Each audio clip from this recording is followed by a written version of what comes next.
کہ جو بندہ پابندی سے ذکر کرے گا اللہ تعالی اس کو دنیا میں اپنا وصل ضرور نصیب فرمائیں گے. اور یہ بات کرتے ہوئے اس عاجز کے پاؤں کے نیچے چٹان ہے، ایسے یقین ہے کہہ رہا ہوں کہ بالکل مکمل یقین سے کہہ رہا ہوں، اس لیے کہ ہم اپنے مشائخ کی زندگیوں کو بہت قریب سے دیکھا ہے. یہ کوئی تجربہ نہیں ہو رہا کہ پہلی بار نئی دوائی مارکیٹ میں آئی ہے کہ آپ اس کا تجربہ کر رہے ہیں. یہ ایک پیٹنٹ دوائی ہے شروع سے لے کر اب تک بھی. نبی صلی اللہ علیہ وسلم کے دور سے لے کر اب تک ذکر ہوتا آ رہا ہے اور ذکر سے اجر ملتا ہے، اس کا اثر ہوتا ہے. پھر صحابہ کرام رضی اللہ عنہم اجمعین بھی ذکر کرتے تھے، باقاعدگی کے ساتھ ذکر کرتے تھے، اور صحابہ رضی اللہ عنہم اجمعین کے بعد تابعین اور پھر تبع تابعین ان کی زندگی کے اوقات اللہ کی یاد میں گزرتے تھے.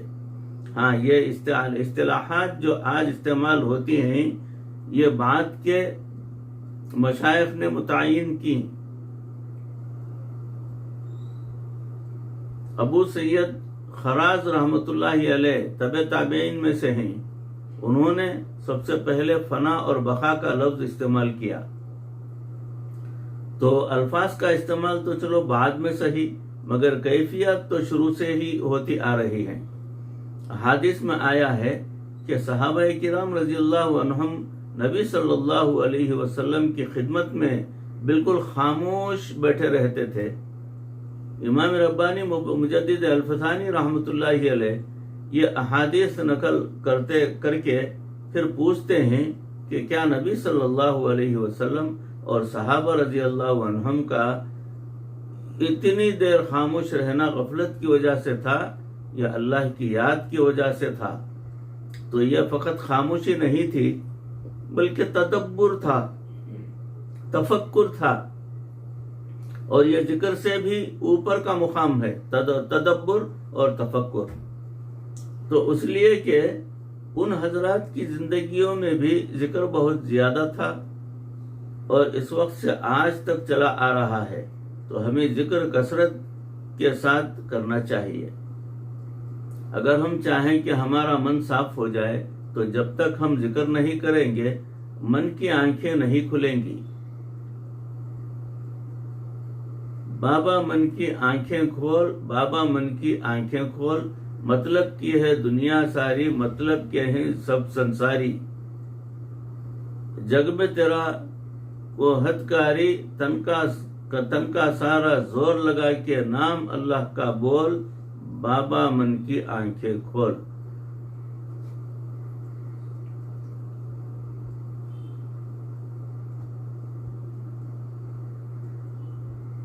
تو ہم من کی آنکھیں کھول کے ذرا دیکھیں تو صحیح کہ ہمیں کیا معارف نظر آتے ہیں. خلفائے راشدین کی زندگی کے بارے میں ایک بات لکھی ہے کہ ان کی زبان پر اکثر کچھ اذکار رہتے تھے، یعنی زبان خاموش نہیں رہتی تھی. وہ کوئی بھی کام میں کیوں نہ لگے ہوئے ہوں، یا سواری پر جا رہے ہوں یا آ رہے ہوں، یا کوئی دوسرا کام کاج کر رہے ہوں، چل پھر رہے ہوں، مگر زبان باقاعدہ ذکر سے تر رہتی تھی. اور وہ ان کے اذکار ان کے مقامات کے مطابق تھے. یہ بھی ایک عجیب معرفت کی بات لکھی گئی. مثلا سیدنا ابوبکر صدیق رضی اللہ تعالیٰ عنہ، ان کی یہ عادت مبارکہ تھی کہ اٹھتے بیٹھتے ہر وقت لا الہ الا اللہ کا ورد کثرت کے ساتھ کرتے تھے. وہ کیوں؟ اس لیے کہ ان کی مخلوق پر نظر اٹھتی ہی نہیں تھی. کاملاً ان کی توجہ اللہ رب العزت کی ذات کی طرف ہوتی تھی. ہر وقت لا الہ الا اللہ یہ نفی ہو رہی ہوتی تھی مخلوق کی. ذکر کر رہے ہوتے تھے تو ان کا ذکر ہر وقت یہ ہوتا تھا تحلیل لسانی، اسی کو کہتے ہیں. حضرت سیدنا عمر رضی اللہ تعالیٰ عنہ کو کثرت سے اللہ اکبر کہنے کی عادت تھی، چنانچہ اٹھتے بیٹھتے جب بھی کوئی بات ہوتی تھی تو کہتے اللہ اکبر کبیرہ۔ یہ ان کی زبان پر زیادہ رہتا تھا۔ کیوں؟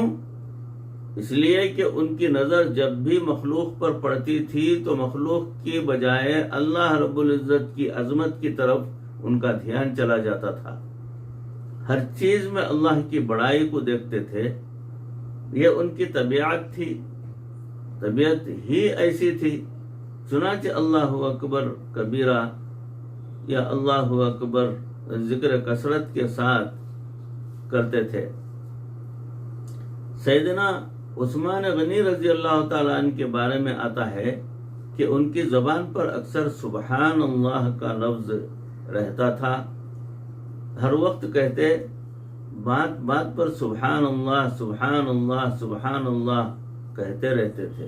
آپ نے سنا ہوگا کہ فرشتے بھی سبحان اللہ کا ذکر کرتے ہیں، تو اس وجہ سے حضرت عثمان رضی اللہ تعالیٰ عنہ کے اندر شرم و حیا نسبتاً بہت زیادہ تھی، ایسے با حیا تھے کہ اللہ کے فرشتے بھی ان سے حیا کیا کرتے تھے۔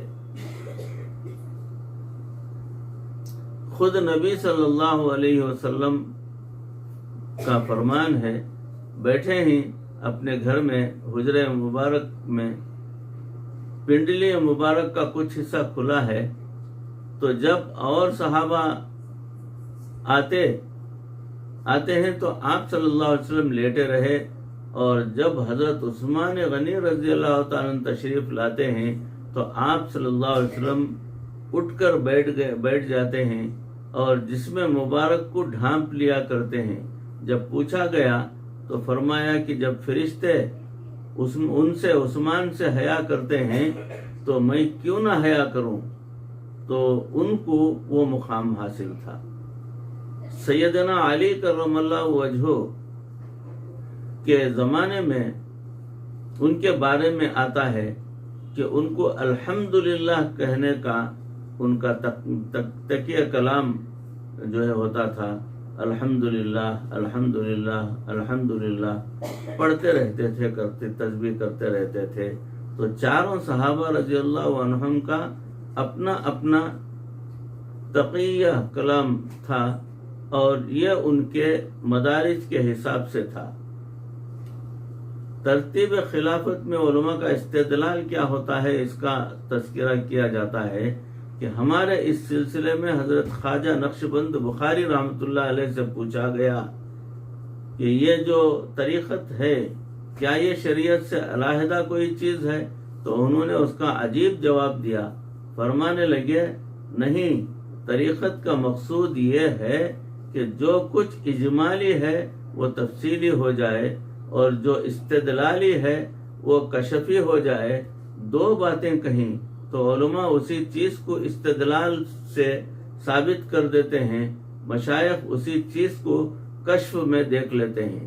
چنانچہ مشائخ نے ان چاروں حضرات کے مقام کو دیکھا تو ان کو پتہ چلا کہ اللہ رب العزت نے ان کو ذکر کی مناسبت سے مقام دیا ہوا تھا، اور اسی مناسبت سے پھر ترتیب خلافت بھی آئی، لیکن علماء نے اس کو استدلال سے ثابت کر دیا۔ چنانچہ انہوں نے ترتیب خلافت کی اپنی دلیلیں دی۔ علماء نے لکھا کہ نبی صلی اللہ علیہ وسلم نے جو فرمایا خیر القرون قرنی، تو یہ جو قرنی کا لفظ ہے اس کے اندر ترتیب خلافت کا راز موجود ہے۔ مثلا جتنے خلفائے کرام ہیں، خلفائے راشدین، ان کے نام کا آخری حرف اگر آپ لیتے جائیں تو قرنی کا لفظ بن جاتا ہے۔ صدیق کی قاف، عمر کی را، عثمان کی نون اور علی کی یا، سب کے نام کا آخری حرف لیں تو کیا بن گیا؟ قرنی۔ تو فرماتے ہیں کہ قرنی کے لفظ میں اللہ نے ان کی خلافت کی ترتیب بتا دی، اب انہوں نے اس کو دلائل سے ثابت کر دیا۔ بعض علماء نے یہ دلیل دی کہ اگر ایک آدمی کے سسر ہوں اور 7 داماد ہو تو پھر فضیلت کس کے مقام کو حاصل ہے؟ سسر کو، اس لیے کہ وہ والد کے درجے میں آ جاتے ہیں اور داماد بیٹے کے درجے میں آتے ہیں، تو سسر کو داماد پر فضیلت ہوتی ہے۔ لہذا صدیق اکبر رضی اللہ تعالیٰ عنہ اور سیدنا عمر رضی اللہ تعالیٰ عنہ یہ دونوں نبی صلی اللہ علیہ وسلم کے سسر تھے، اور باقی 2 حضرات نبی صلی اللہ علیہ وسلم کے داماد تھے، اور ان میں سے بھی ایک عثمان رضی اللہ تعالیٰ عنہ کے نکاح میں 2 بیٹیاں اور دوسرے حضرت علی رضی اللہ تعالیٰ عنہ کی نکاح میں 1 بیٹی، لہذا حضرت عثمان رضی اللہ تعالیٰ عنہ تیسرے نمبر پر اور حضرت علی رضی اللہ تعالیٰ عنہ چوتھے نمبر پر خلیفہ بنے۔ تو علماء نے جن چیزوں کو استدلال سے ثابت کیا، ہمارے مشائخ نے انہیں چیزوں کو کشف کے ذریعے دیکھ کر بتا دیا، تو ان حضرات کا مقام ذکر کی مناسبت سے ہے، تو ذکر وہ حضرات بھی کرتے تھے، ہمیں بھی آج ذکر کی کثرت کے ساتھ کرنا ہے، اور اسی میں ہماری تمام بیماریوں کا علاج موجود ہے۔ عزیزوں، بھائیوں، بزرگوں اور دوستوں، معزز خواتین، ہماری ماں بہنوں، سلسلہ جو ہے ذکر سے متعلق چل رہا ہے۔ اسی بیان کی اگلی کڑی انشاءاللہ العزیز اگلی نشست میں آپ کے روبرو پیش کرنے کی کوشش کروں گا۔ اللہ رب العزت ہم سب کو اللہ کا ذکر کرنے کی توفیق عطا فرمائے۔ اللہ ہمارے دلوں میں پروردگار اپنی محبت کو جو ہے بسا دے، ہمارے دلوں کے اندر سے تمام کدورت میل کو دور فرما دے۔ اے اللہ ہماری اصلاح فرما، پروردگار ہمیں ذکر کرنے کی توفیق عطا فرما، ہمیں ذکر میں رطب اللسان بنا دے، پروردگار مرتے دم تک کسی کا محتاج نہ بنا، ایمان پر اور کلمے والی موت پر ہمارا خاتمہ فرما۔ ربنا تقبل منا انك انت السميع العليم وتب علينا انك انت التواب الرحيم۔ صلی وسلم على حبیبک سیدنا و مولانا محمد وآلہ وصحابہ اجمعین برحمتک یا ارحم الراحمین، والحمد للہ رب العالمین۔ السلام علیکم ورحمۃ اللہ وبرکاتہ۔